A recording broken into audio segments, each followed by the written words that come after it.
Tonight on Sleepbound, scandal gives way to obligation as Lydia's fate is sealed, marriage to Wickham, under terms that raise more questions than answers. But Elizabeth's relief is short-lived, as a careless remark from Lydia reveals an unexpected name behind the arrangement, Mr. Darcy. What does this mean for Elizabeth, and why would he involve himself at all? Let go of the day's worries, settle in, and drift off as we unravel another turning point in Pride and Prejudice. Chapter 49. 2 days after Mr. Bennet's return, as Jane and Elizabeth were walking together in the shrubbery behind the house, they saw the housekeeper coming towards them, and concluding that she came to call them to their mother, went forward to meet her. But instead of the expected summons, when they approached her, she said to Miss Bennet, "I beg your pardon, madam, for interrupting you, but I was in hopes you might have got some good news from town, so I took the liberty of coming to ask." "What do you mean, Hill? We have heard nothing from town." "Dear madam," cried Mrs. Hill in great astonishment, "don't you know there is an express come for master from Mr. Gardner? He has been here this half hour, and master has had a letter." Away ran the girls, too eager to get in to have time for speech. They ran through the vestibule into the breakfast room, from thence to the library. Their father was in neither, and they were on the point of seeking him upstairs with their mother, when they were met by the butler, who said, "If you are looking for my master, ma'am, he is walking towards the little copse." Upon this information, they instantly passed through the hall once more, and ran across the lawn after their father, who was deliberately pursuing his way towards a small wood on one side of the paddock. Jane, who was not so light, nor so much in the habit of running as Elizabeth, soon lagged behind, while her sister, panting for breath, came up with him and eagerly cried out, "Oh, Papa, what news? What news? Have you heard from my uncle?" "Yes, I have had a letter from him by express." "Well, and what news does it bring, good or bad?" "What is there of good to be expected?" said he, taking the letter from his pocket. "But perhaps you would like to read it." Elizabeth impatiently caught it from his hand. Jane now came up. "Read it aloud," said their father, "for I hardly know myself what it is about." Gracechurch Street, Monday, August 2nd. My dear brother, at last I am able to send you some tidings of my niece, and such as, upon the whole, I hope will give you satisfaction. Soon after you left me on Saturday, I was fortunate enough to find out in what part of London they were. The particulars I reserve till we meet. It is enough to know they are discovered. I have seen them both. "Then it is as I always hoped," cried Jane. "They are married." Elizabeth read on, "I have seen them both. They are not married, nor can I find there was any intention of being so. But if you are willing to perform the engagements which I have ventured to make on your side, I hope it will not be long before they are. All that is required of you is to assure to your daughter, by settlement, her equal share of the £5,000, secured among your children after the decease of yourself and my sister, and moreover, to enter into an engagement of allowing her, during your life, £100 per annum. These are conditions which, considering everything, I had no hesitation in complying with, as far as I thought myself privileged, for you. I shall send this by express, that no time may be lost in bringing me your answer. You will easily comprehend, from these particulars, that Mr. Wickham's circumstances are not so hopeless as they are generally believed to be. The world has been deceived in that respect, and I am happy to say there will be some little money, even when all his debts are discharged, to settle on my niece in addition to her own fortune. If, as I conclude will be the case, you send me full powers to act in your name throughout the whole of this business, I will immediately give directions to Haggerston for preparing a proper settlement. There will not be the smallest occasion for your coming to town again. Therefore, stay quietly at Longbourn and depend on my diligence and care. Send back your answer as soon as you can, and be careful to write explicitly. We have judged it best that my niece should be married from this house, of which I hope you will approve. She comes to us today. I shall write again as soon as anything more is determined on. Yours, etc. Edward Gardiner. Is it possible? Cried Elizabeth when she had finished. Can it be possible that he will marry her? Wickham is not so undeserving, then, as we have thought him, said her sister. My dear father, I congratulate you. And have you answered the letter? Said Elizabeth. No, but it must be done soon. Most earnestly did she then entreat him to lose no more time before he wrote. Oh, my dear father, she cried, come back and write immediately. Consider how important every moment is in such a case. Let me write for you, said Jane, if you dislike the trouble yourself. I dislike it very much, he replied, but it must be done.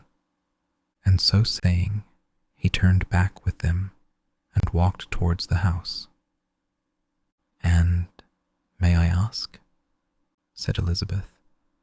But the terms, I suppose, must be complied with. Complied with, I am only ashamed of his asking so little. And they must marry, yet he is such a man. Yes, yes, they must marry. There is nothing else to be done. But there are two things that I want very much to know. One is how much money your uncle has laid down to bring it about, and the other, how I am ever to pay him. Money! My uncle, cried Jane. What do you mean, sir? I mean that no man in his proper senses would marry Lydia on so slight a temptation as 100 a year during my life, and 50 after I am gone. That is very true, said Elizabeth, though it had not occurred to me before, his debts to be discharged, and something still to remain. Oh, it must be my uncle's doings. Generous good man. I am afraid he has distressed himself. A small sum could not do all this. No, said her father. Wickham's a fool if he takes her with a farthing less than 10,000 pounds. I should be sorry to think so ill of him in the very beginning of our relationship. 10,000 pounds! Heaven forbid! How is half such a sum to be repaid? Mr. Bennet made no answer, and each of them, deep in thought, continued silent till they reached the house. Their father then went to the library to write, and the girls walked into the breakfast room. And they are really to be married, cried Elizabeth as soon as they were by themselves. How strange this is, and for this we are to be thankful, that they should marry, small as is their chance of happiness, and wretched as is his character. We are forced to rejoice. Oh, Lydia! I comfort myself with thinking, replied Jane, that he certainly would not marry Lydia if he had not a real regard for her, though our kind uncle has done something towards clearing him. I cannot believe that 10,000 pounds, or anything like it, has been advanced. He has children of his own, and may have more. How could he spare half 10,000 pounds? If we are ever able to learn what Wickham's debts have been, said Elizabeth, and how much is settled on his side on our sister, We shall exactly know what Mr. Gardner has done for them, because Wickham has not sixpence of his own. The kindness of my uncle and aunt can never be requited. Their taking her home and affording her their personal protection and countenance is such a sacrifice to her advantage as years of gratitude cannot enough acknowledge. By this time she is actually with them. If such goodness does not make her miserable now, she will never deserve to be happy. What a meeting for her when she first sees my aunt. We must endeavor to forget all that has passed on either side, said Jane. I hope and trust they will yet be happy. His consenting to marry her is a proof, I will believe, that he has come to a right way of thinking. Their mutual affection will steady them, and I flatter myself they will settle so quietly and live in so rational a manner as may in time make their past imprudence forgotten. Their conduct has been such, replied Elizabeth, as neither you nor I nor anybody can ever forget. It is useless to talk of it.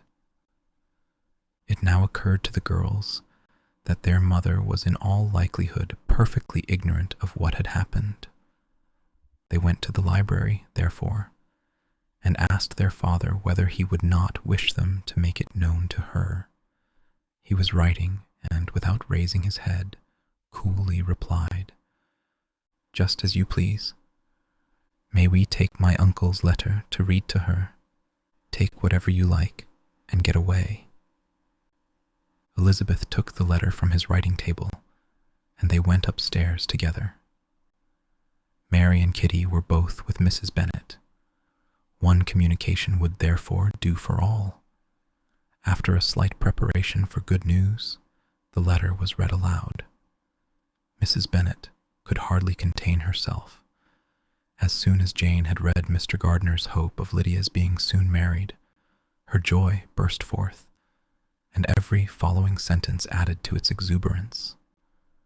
She was now in an irritation as violent from delight as she had ever been fidgety from alarm and vexation. To know that her daughter would be married was enough. She was disturbed by no fear for her felicity, nor humbled by any remembrance of her misconduct. My dear, dear Lydia, she cried, this is delightful indeed. She will be married. I shall see her again. She will be married at 16. My good, kind brother. I knew how it would be. I knew he would manage everything. How I longed to see her, and to see dear Wickham too. But the clothes, the wedding clothes, I will write to my sister Gardner about them directly. Lizzie, my dear, run down to your father, and ask him how much he will give her. Stay, stay, I will go myself. Ring the bell, Kitty, for Hill. I will put on my things in a moment. My dear, dear Lydia, how merry we shall be together when we meet. Her eldest daughter endeavored to give some relief to the violence of these transports by leading her thoughts to the obligations which Mr. Gardner's behavior laid them all under.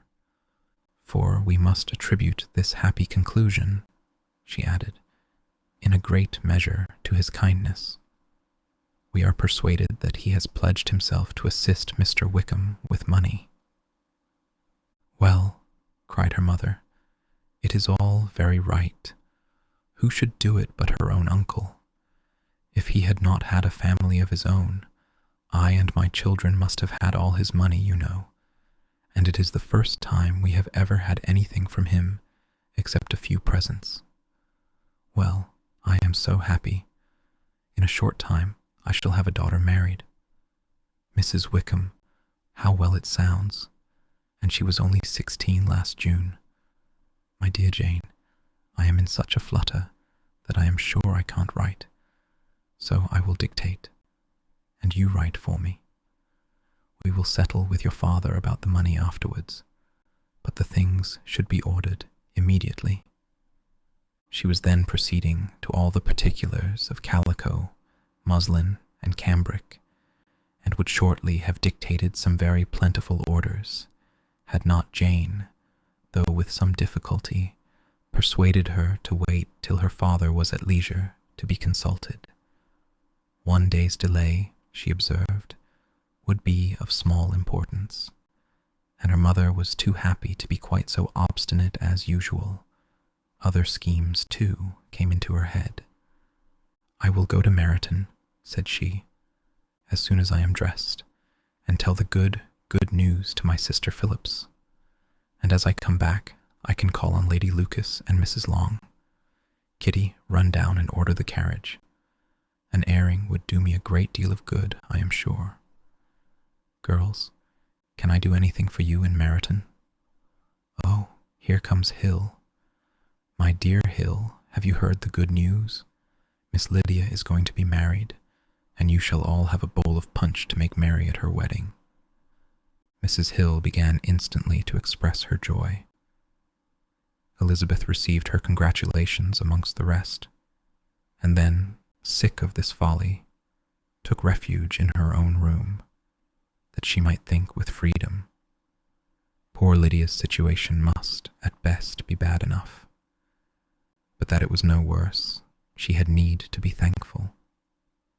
She felt it so, and though, in looking forward, neither rational happiness nor worldly prosperity could be justly expected for her sister, in looking back to what they had feared only 2 hours ago, she felt all the advantages of what they had gained. Chapter 50. The spiteful old ladies.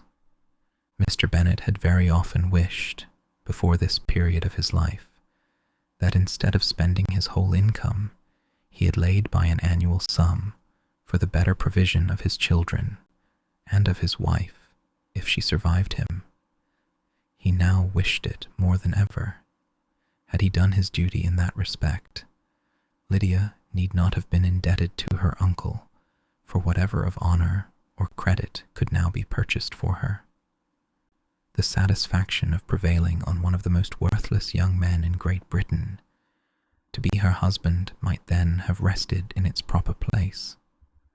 He was seriously concerned that a cause of so little advantage to anyone should be forwarded at the sole expense of his brother-in-law, and he was determined, if possible, to find out the extent of his assistance and to discharge the obligation as soon as he could.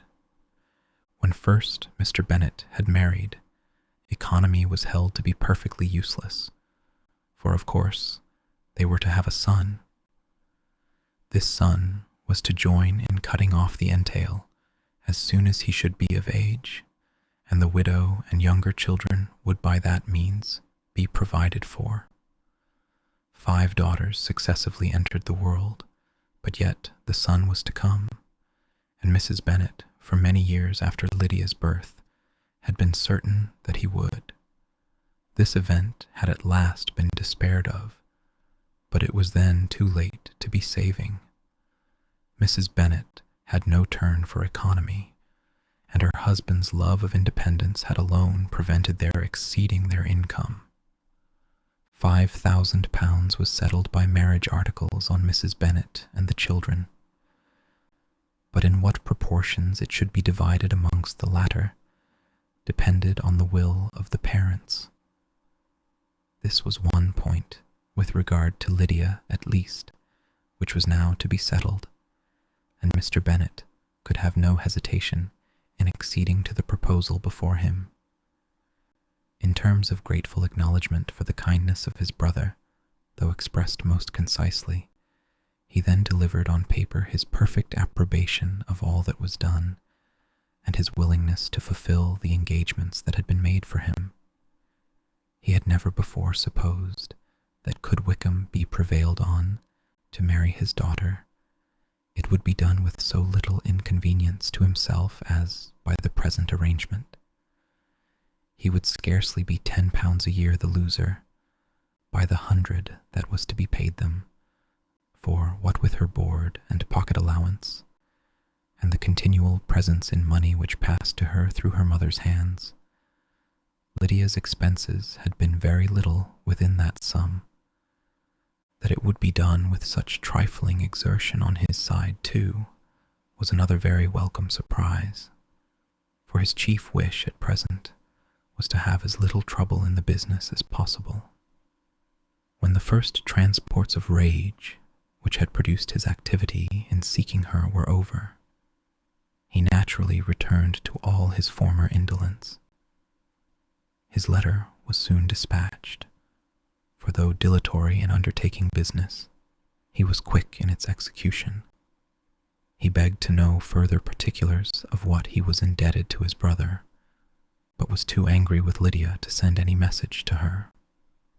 The good news quickly spread through the house, and with proportionate speed through the neighborhood. It was borne in the latter with decent philosophy. To be sure, it would have been more for the advantage of conversation had Miss Lydia Bennet come upon the town, or, as the happiest alternative, been secluded from the world in some distant farmhouse. But there was much to be talked of in marrying her, and the good-natured wishes for her well-doing which had proceeded before from all the spiteful old ladies in Meryton lost but little of their spirit in this change of circumstances, because with such a husband her misery was considered certain. It was a fortnight since Mrs. Bennet had been downstairs, but on this happy day she again took her seat at the head of her table, and in spirits oppressively high. No sentiment of shame gave a damp to her triumph. The marriage of a daughter, which had been the first object of her wishes since Jane was 16, was now on the point of accomplishment, and her thoughts and her words ran wholly on those attendants of elegant nuptials, fine muslins, new carriages, and servants. She was busily searching through the neighborhood for a proper situation for her daughter, and without knowing or considering what their income might be, rejected many as deficient in size and importance. Hay Park might do, said she, if the Gouldings would quit it, or the great house at Stoke, if the drawing-room were larger. But Ashworth is too far off. I could not bear to have her 10 miles from me, and as for Purvis Lodge, the attics are dreadful. Her husband allowed her to talk on without interruption, while the servants remained. But when they had withdrawn, he said to her, "Mrs. Bennet, before you take any or all of these houses for your son and daughter, let us come to a right understanding.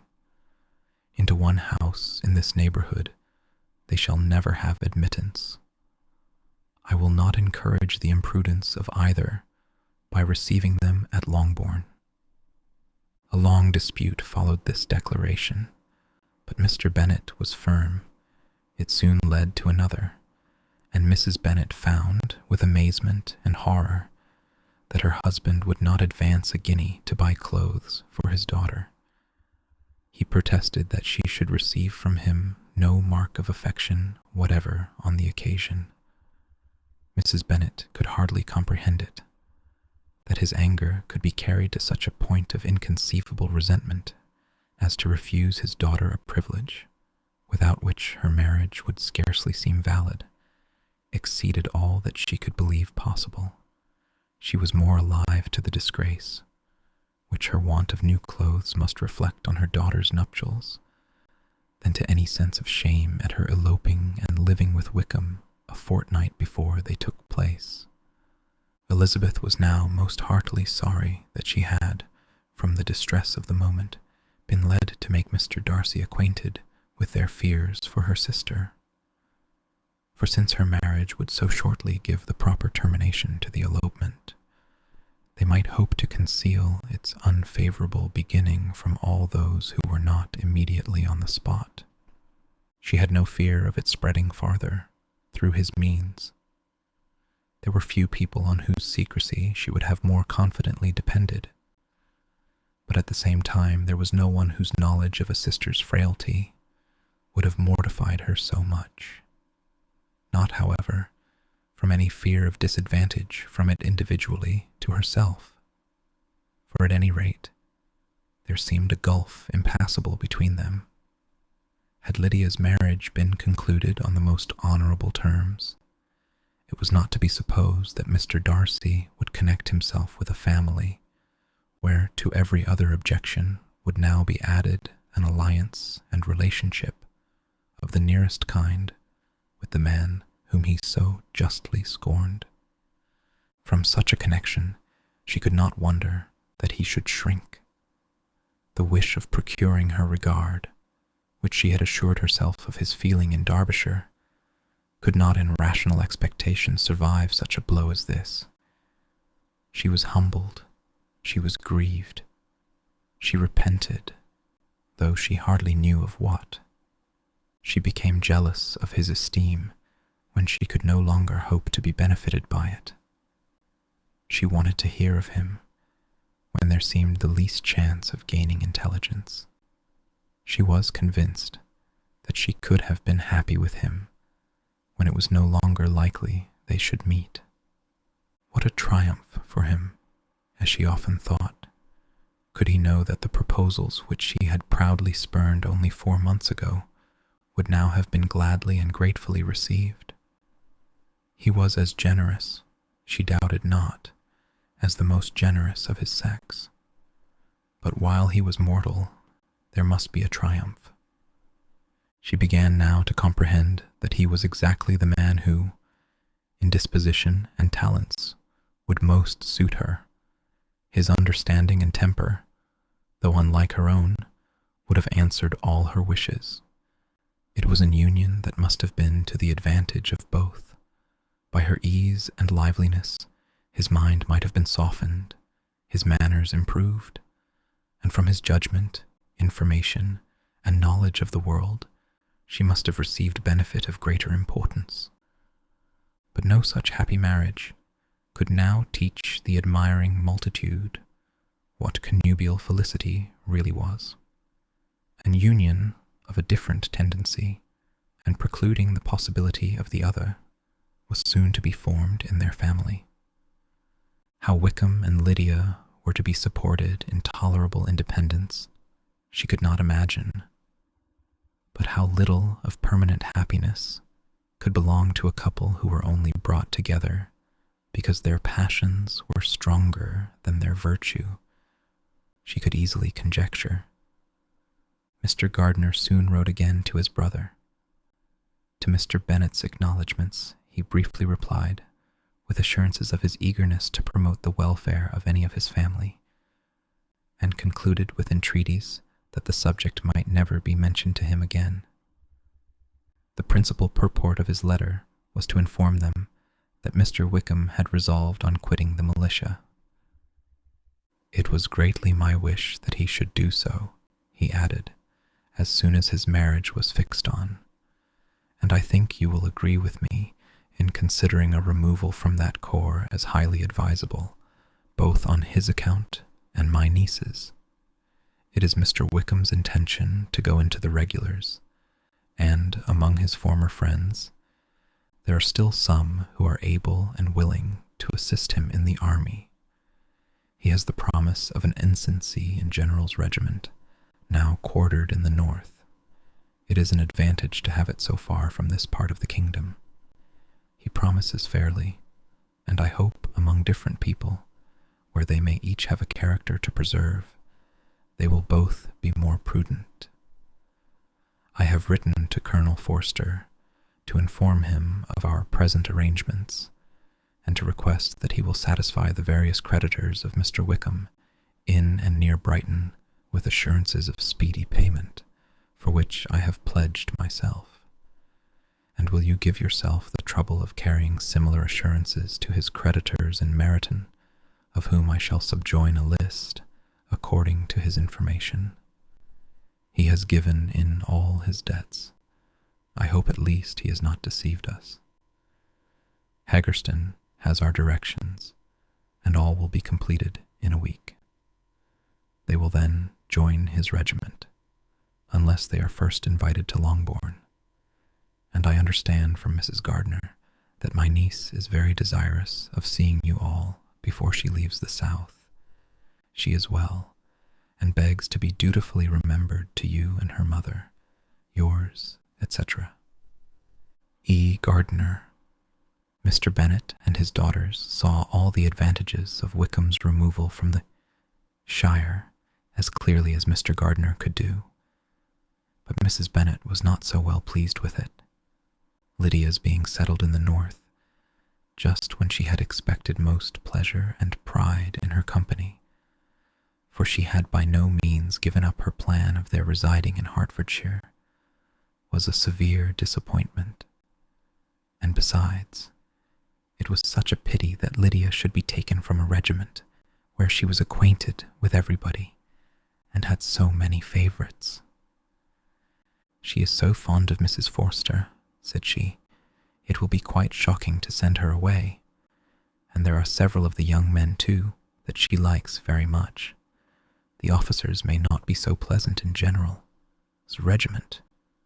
His daughter's request, for such it might be considered, of being admitted into her family again before she set off for the north, received at first an absolute negative.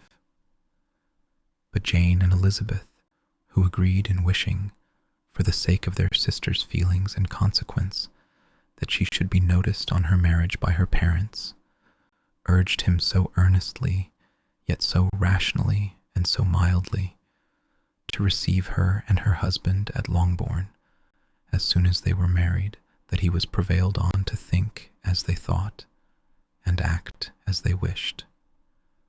And their mother had the satisfaction of knowing that she should be able to show her married daughter in the neighbourhood before she was banished to the north.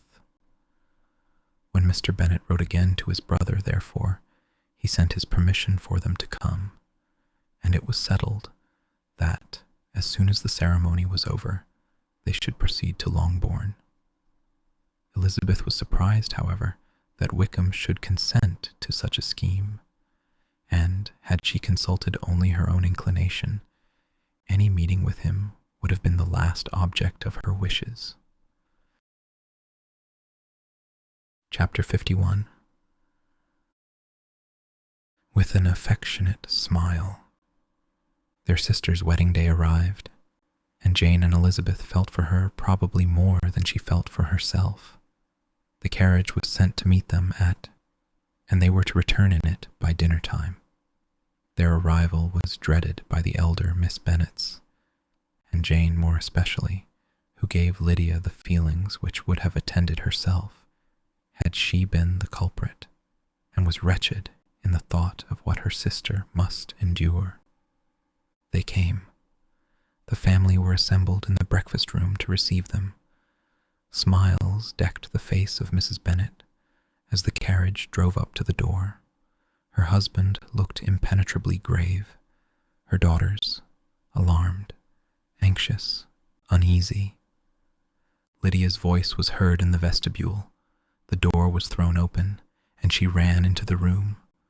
Her mother stepped forwards, embraced her, and welcomed her with rapture, gave her hand with an affectionate smile to Wickham, who followed his lady, and wished them both joy, with an alacrity which showed no doubt of their happiness.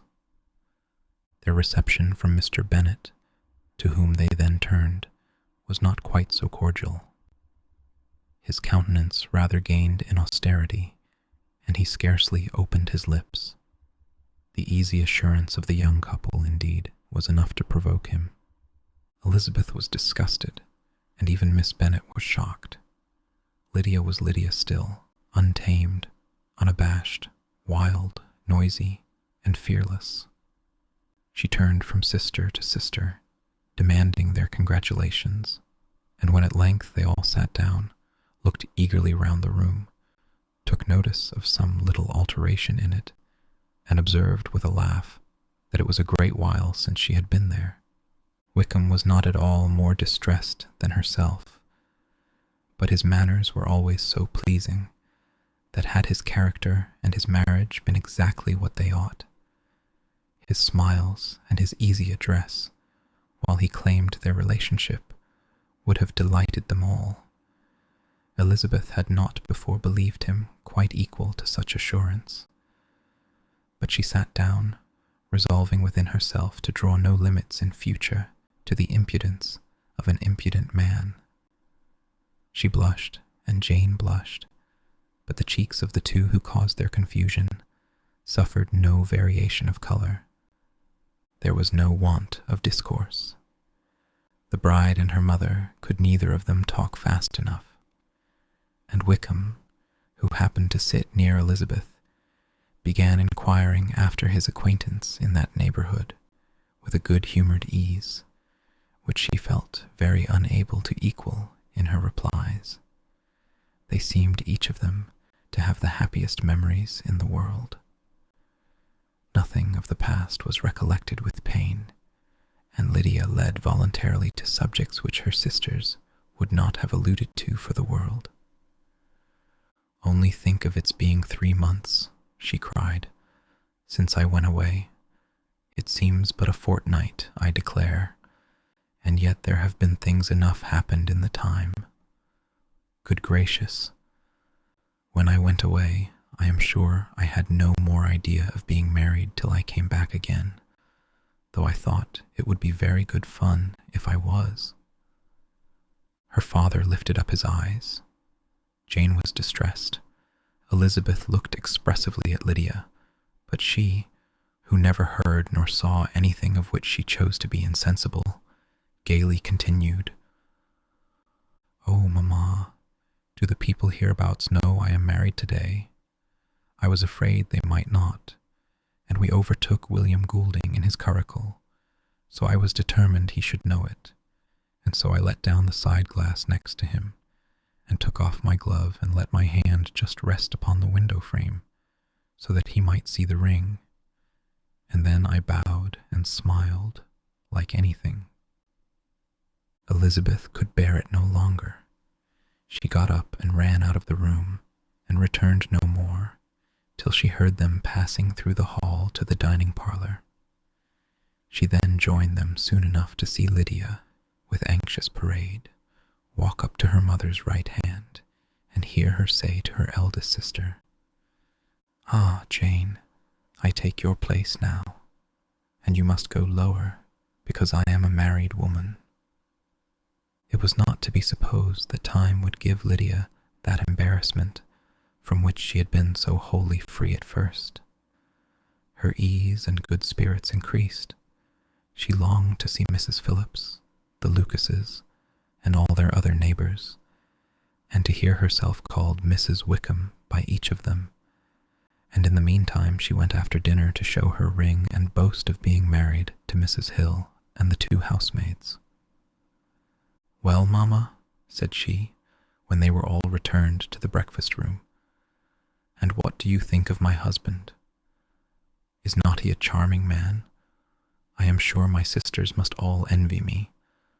I only hope they may have half my good luck. They must all go to Brighton. That is the place to get husbands. What a pity it is, mamma, we did not all go." "Very true, and if I had my will we should. But my dear Lydia, I don't at all like your going such a way off. Must it be so?" "Oh, Lord, yes. There is nothing in that. I shall like it of all things. You and Papa and my sisters must come down and see us. We shall be at Newcastle all the winter, and I dare say there will be some balls, and I will take care to get good partners for them all." "I should like it beyond anything," said her mother. "And then, when you go away, you may leave 1 or 2 of my sisters behind you, and I dare say I shall get husbands for them before the winter is over." "I thank you for my share of the favour," said Elizabeth, "but I do not particularly like your way of getting husbands." Their visitors were not to remain above 10 days with them. Mr. Wickham had received his commission before he left London, and he was to join his regiment at the end of a fortnight. No one but Mrs. Bennet regretted that their stay would be so short, and she made the most of the time by visiting about with her daughter and having very frequent parties at home. These parties were acceptable to all. To avoid a family circle was even more desirable to such as did think than such as did not. Wickham's affection for Lydia was just what Elizabeth had expected to find it, not equal to Lydia's for him. She had scarcely needed her present observation to be satisfied, from the reason of things, that their elopement had been brought on by the strength of her love, rather than by his, and she would have wondered why, without violently caring for her, he chose to elope with her at all, had she not felt certain that his flight was rendered necessary by distress of circumstances. And if that were the case, he was not the young man to resist an opportunity of having a companion. Lydia was exceedingly fond of him. He was her dear Wickham on every occasion. No one was to be put in competition with him. He did everything best in the world, and she was sure he would kill more birds on the 1st of September than anybody else in the country. One morning, soon after their arrival, as she was sitting with her 2 elder sisters, she said to Elizabeth, "Lizzie, I never gave you an account of my wedding, I believe. You were not by when I told Mamma and the others all about it. Are not you curious to hear how it was managed?" "No, really," replied Elizabeth. "I think there cannot be too little said on the subject." "La, you are so strange, but I must tell you how it went off. We were married, you know, at St. Clement's, because Wickham's lodgings were in that parish, and it was settled that we should all be there by 11 o'clock. My uncle and aunt and I were to go together, and the others were to meet us at the church. Well, Monday morning came, and I was in such a fuss. I was so afraid, you know, that something would happen to put it off, and then I should have gone quite distracted. And there was my aunt, all the time I was dressing, preaching, and talking away, just as if she was reading a sermon. However, I did not hear above 1 word in 10, for I was thinking, you may suppose, of my dear Wickham. I longed to know whether he would be married in his blue coat. Well, and so we breakfasted at 10 as usual. I thought it would never be over, for by the by, you are to understand that my uncle and aunt were horrid unpleasant all the time I was with them.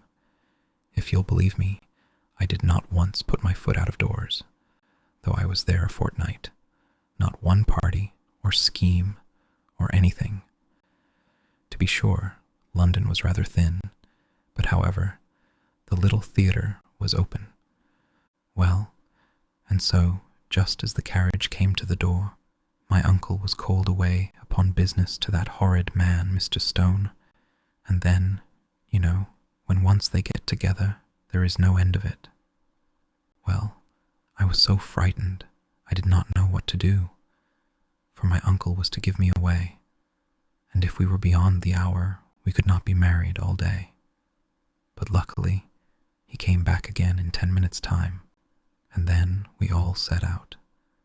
However, I recollected afterwards that if he had been prevented going, the wedding need not be put off, for Mr. Darcy might have done as well. "Mr. Darcy," repeated Elizabeth in utter amazement. "Oh, yes, he was to come there with Wickham, you know. But gracious me, I quite forgot. I ought not to have said a word about it. I promised them so faithfully. What will Wickham say? It was to be such a secret." "If it was to be a secret," said Jane, "say not another word on the subject. You may depend upon my seeking no further." "Oh, certainly," said Elizabeth, though burning with curiosity. "We will ask you no questions." "Thank you," said Lydia, "for if you did, I should certainly tell you all, and then Wickham would be so angry." On such encouragement to ask, Elizabeth was forced to put it out of her power by running away. But to live in ignorance on such a point was impossible, or at least it was impossible not to try for information. Mr. Darcy had been at her sister's wedding. It was exactly a scene, and exactly among people, where he had apparently least to do and least temptation to go. Conjectures as to the meaning of it, rapid and wild, hurried into her brain, but she was satisfied with none. Those that best pleased her, as placing his conduct in the noblest light, seemed most improbable. She could not bear such suspense, and hastily seizing a sheet of paper, wrote a short letter to her aunt, to request an explanation of what Lydia had dropped, if it were compatible with the secrecy which had been intended. "You may readily comprehend," she added, "what my curiosity must be to know how a person unconnected with any of us, and, comparatively speaking, a stranger to our family, should have been amongst you at such a time. Pray write instantly, and let me understand it, unless it is, for very cogent reasons, to remain in the secrecy which Lydia seems to think necessary, and then I must endeavor to be satisfied with ignorance. Not that I shall, though," she added to herself, and she finished the letter. "And, my dear aunt, if you do not tell me in an honorable manner, I shall certainly be reduced to tricks and stratagems to find it out." Jane's delicate sense of honor would not allow her to speak to Elizabeth privately of what Lydia had let fall. Elizabeth was glad of it, till it appeared whether her inquiries would receive any satisfaction. She had rather be without a confidant. Chapter 52. I am sure she did not listen. Elizabeth had the satisfaction of receiving an answer to her letter as soon as she possibly could. She was no sooner in possession of it than hurrying into the little copse, where she was least likely to be interrupted. She sat down on one of the benches and prepared to be happy, for the length of the letter convinced her that it did not contain a denial. "My dear niece, I have just received your letter, and shall devote this whole morning to answering it, as I foresee that a little writing will not comprise what I have to tell you. I must confess myself surprised by your application. I did not expect it from you. Don't think me angry, however, for I only mean to let you know that I had not imagined such inquiries to be necessary on your side. If you do not choose to understand me, forgive my impertinence. Your uncle is as much surprised as I am, and nothing but the belief of your being a party concerned would have allowed him to act as he has done. But if you are really innocent and ignorant, I must be more explicit. On the very day of my coming home from Longbourn, your uncle had a most unexpected visitor. Mr. Darcy called, and was shut up with him several hours. It was all over before I arrived, so my curiosity was not so dreadfully racked as yours seems to have been. He came to tell Mr. Gardiner that he had found out where your sister and Mr. Wickham were, and that he had seen and talked with them both. Wickham repeatedly, Lydia once. From what I can collect, he left Derbyshire only one day after ourselves, and came to town with the resolution of hunting for them. The motive professed was his conviction of its being owing to himself, that Wickham's worthlessness had not been so well known as to make it impossible for any young woman of character to love or confide in him. He generously imputed the whole to his mistaken pride, and confessed that he had before thought it beneath him to lay his private actions open to the world. His character was to speak for itself. He called it therefore his duty to step forward and endeavor to remedy an evil which had been brought on by himself. if he had another motive, I am sure it would never disgrace him.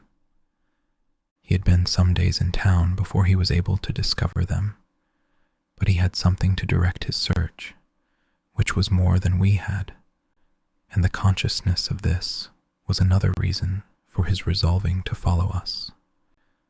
There is a lady, it seems, a Mrs. Young, who was some time ago governess to Miss Darcy, and was dismissed from her charge on some cause of disapprobation, though he did not say what.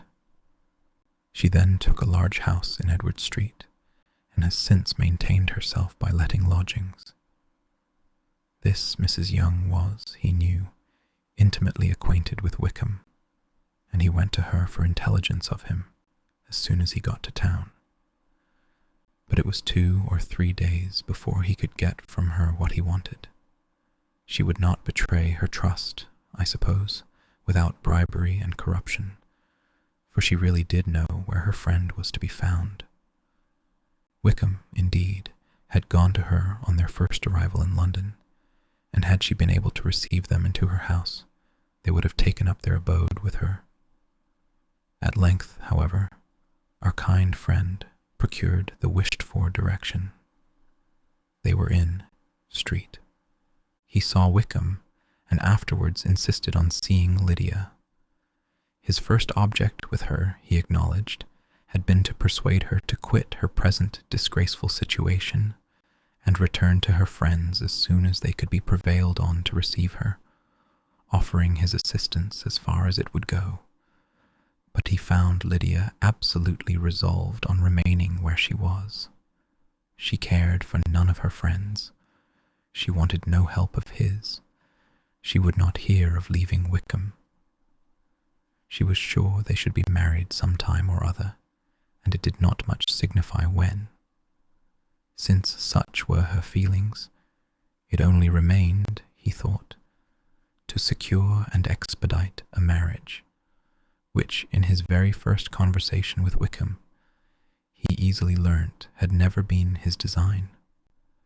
He confessed himself obliged to leave the regiment on account of some debts of honour, which were very pressing, and scrupled not to lay all the ill consequences of Lydia's flight on her own folly alone.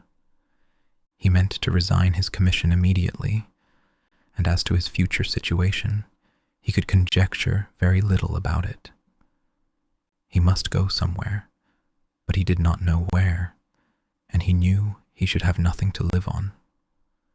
Mr. Darcy asked why he did not marry your sister at once. Though Mr. Bennet was not imagined to be very rich, he would have been able to do something for him, and his situation must have been benefited by marriage. But he found, in reply to this question, that Wickham still cherished the hope of more effectually making his fortune by marriage in some other country. Under such circumstances, however, he was not likely to be proof against the temptation of immediate relief. They met several times, for there was much to be discussed. Wickham, of course, wanted more than he could get, but at length was reduced to be reasonable. Everything being settled between them, Mr. Darcy's next step was to make your uncle acquainted with it, and he first called in Gracechurch Street the evening before I came home. But Mr. Gardiner could not be seen, and Mr. Darcy found, on further inquiry, that your father was still with him, but would quit town the next morning. He did not judge your father to be a person whom he could so properly consult as your uncle, and therefore readily postponed seeing him till after the departure of the former. He did not leave his name, and till the next day it was only known that a gentleman had called on business. On Saturday he came again. Your father was gone, your uncle at home, and as I said before, they had a great deal of talk together. They met again on Sunday, and then I saw him too. It was not all settled before Monday. As soon as it was, the express was sent off to Longbourn, but our visitor was very obstinate. I fancy, Lizzie, that obstinacy is the real defect of his character after all. He has been accused of many faults at different times, but this is the true one. Nothing was to be done that he did not do himself, though I am sure, and I do not speak it to be thanked, therefore say nothing about it, your uncle would most readily have settled the whole. They battled it together for a long time, which was more than either the gentleman or lady concerned in it deserved. But at last your uncle was forced to yield, and instead of being allowed to be of use to his niece, was forced to put up with only having the probable credit of it, which went sorely against the grain. And I really believe your letter this morning gave him great pleasure, because it required an explanation that would rob him of his borrowed feathers, and give the praise where it was due. But Lizzie, this must go no further than yourself, or Jane at most. You know pretty well, I suppose, what has been done for the young people. His debts are to be paid, amounting, I believe, to considerably more than £1,000, another 1,000 in addition to her own settled upon her, and his commission purchased. The reason why all this was to be done by him alone was such as I have given above. It was owing to him, to his reserve and want of proper consideration, that Wickham's character had been so misunderstood, and consequently that he had been received and noticed as he was. Perhaps there was some truth in this, though I doubt whether his reserve, or anybody's reserve, can be answerable for the event.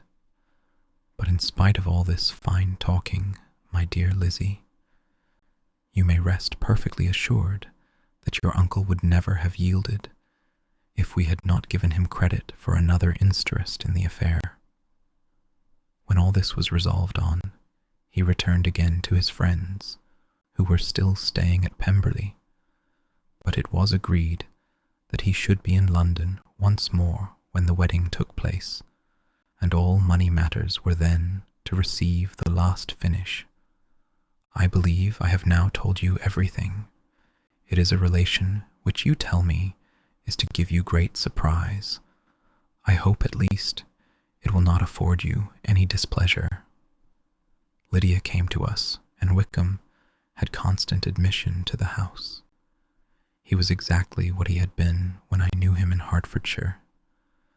But I would not tell you how little I was satisfied with her behavior while she stayed with us, if I had not perceived, by Jane's letter last Wednesday, that her conduct on coming home was exactly of a piece with it, and therefore what I now tell you can give you no fresh pain. I talked to her repeatedly in the most serious manner, representing to her the wickedness of what she had done, and all the unhappiness she had brought on her family. If she heard me, it was by good luck, for I am sure she did not listen. I was sometimes quite provoked, but then I recollected my dear Elizabeth and Jane, and for their sakes had patience with her. Mr. Darcy was punctual in his return, and as Lydia informed you, attended the wedding. He dined with us the next day, and was to leave town again on Wednesday or Thursday. Will you be very angry with me, my dear Lizzie, if I take this opportunity of saying, what I was never bold enough to say before, how much I like him? His behavior to us has, in every respect, been as pleasing as when we were in Derbyshire. His understanding and opinions all please me. He wants nothing but a little more liveliness, and that, if he marry prudently, his wife may teach him. I thought him very sly. He hardly ever mentioned your name, but slyness seems the fashion. Pray forgive me if I have been very presuming, or at least do not punish me so far as to exclude me from P. I shall never be quite happy till I have been all round the park. A low phaeton with a nice little pair of ponies would be the very thing, but I must write no more. The children have been wanting me this half hour. Yours very sincerely, Monsieur Gardiner. The contents of this letter threw Elizabeth into a flutter of spirits in which it was difficult to determine whether pleasure or pain bore the greatest share. The vague and unsettled suspicions which uncertainty had produced of what Mr. Darcy might have been doing to forward her sister's match, which she had feared to encourage, as an exertion of goodness too great to be probable, and at the same time dreaded to be just, from the pain of obligation, were proved beyond their greatest extent to be true. He had followed them purposely to town. He had taken on himself all the trouble and mortification attendant on such a research, in which supplication had been necessary to a woman whom he must abominate and despise, and where he was reduced to frequently meet, reason with, persuade, and finally bribe the man whom he always most wished to avoid, and whose very name it was punishment to him to pronounce. He had done all this for a girl whom he could neither regard nor esteem. Her heart did whisper that he had done it for her, but it was a hope shortly checked by other considerations, and she soon felt that even her vanity was insufficient when required to depend on his affection for her, for a woman who had already refused him, as able to overcome a sentiment so natural as abhorrence against relationship with Wickham, brother-in-law of Wickham. Every kind of pride must revolt from the connection. He had, to be sure, done much. She was ashamed to think how much. But he had given a reason for his interference, which asked no extraordinary stretch of belief. It was reasonable that he should feel he had been wrong. He had liberality, and he had the means of exercising it, and though she would not place herself as his principal inducement, she could perhaps believe that remaining partiality for her might assist his endeavors in a cause where her peace of mind must be materially concerned. It was painful, exceedingly painful, to know that they were under obligations to a person who could never receive a return. They owed the restoration of Lydia, her character, everything to him. Oh, how heartily did she grieve over every ungracious sensation she had ever encouraged, every saucy speech she had ever directed towards him. For herself she was humbled, but she was proud of him, proud that in a cause of compassion and honor he had been able to get the better of himself. She read over her aunt's commendation of him again and again. It was hardly enough, but it pleased her. She was even sensible of some pleasure, though mixed with regret, on finding how steadfastly both she and her uncle had been persuaded that affection and confidence subsisted between Mr. Darcy and herself. She was roused from her seat and her reflections by someone's approach, and, before she could strike into another path, she was overtaken by Wickham. "I am afraid I interrupt your solitary ramble, my dear sister," said he as he joined her. "You certainly do," she replied with a smile, "but it does not follow that the interruption must be unwelcome. I should be sorry indeed if it were. We were always good friends, and now we are better." "True. Are the others coming out?" "I do not know. Mrs. Bennet and Lydia are going in the carriage to Meryton, and so, my dear sister, I find from our uncle and aunt that you have actually seen Pemberley." She replied in the affirmative. "I almost envy you the pleasure, and yet I believe it would be too much for me, or else I could take it in my way to Newcastle. And you saw the old housekeeper, I suppose? Poor Reynolds, she was always very fond of me, but of course she did not mention my name to you." "Yes, she did." "And what did she say?" "That you were gone into the army, and she was afraid had not turned out well. At such a distance as that, you know, things are strangely misrepresented." "Certainly," he replied, biting his lips. Elizabeth hoped she had silenced him, but he soon afterwards said, "I was surprised to see Darcy in town last month. We passed each other several times. I wonder what he can be doing there." "Perhaps preparing for his marriage with Miss de Bourgh," said Elizabeth. "It must be something particular to take him there at this time of year." "Undoubtedly. Did you see him while you were at Lambton?" "I thought I understood from the gardeners that you had." "Yes, he introduced us to his sister." "And do you like her?" "Very much. I have heard, indeed, that she is uncommonly improved within this year or two. When I last saw her, she was not very promising. I am very glad you liked her. I hope she will turn out well." "I dare say she will. She has got over the most trying age." "I do not recollect that we did." "I mention it because it is the living which I ought to have had. A most delightful place. Excellent parsonage house. It would have suited me in every respect." "How should you have liked making sermons?" "Exceedingly well. I should have considered it as part of my duty, and the exertion would soon have been nothing. One ought not to repine, but to be sure, it would have been such a thing for me. The quiet, the retirement of such a life would have answered all my ideas of happiness. But it was not to be. Did you ever hear Darcy mention the circumstance when you were in Kent?"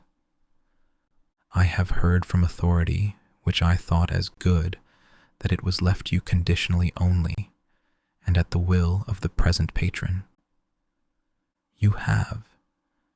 "Yes, there was something in that. I told you so from the first. You may remember. I did hear, too, that there was a time when sermon-making was not so palatable to you as it seems to be at present, that you actually declared your resolution of never taking orders, and that the business had been compromised accordingly." "You did, and it was not wholly without foundation.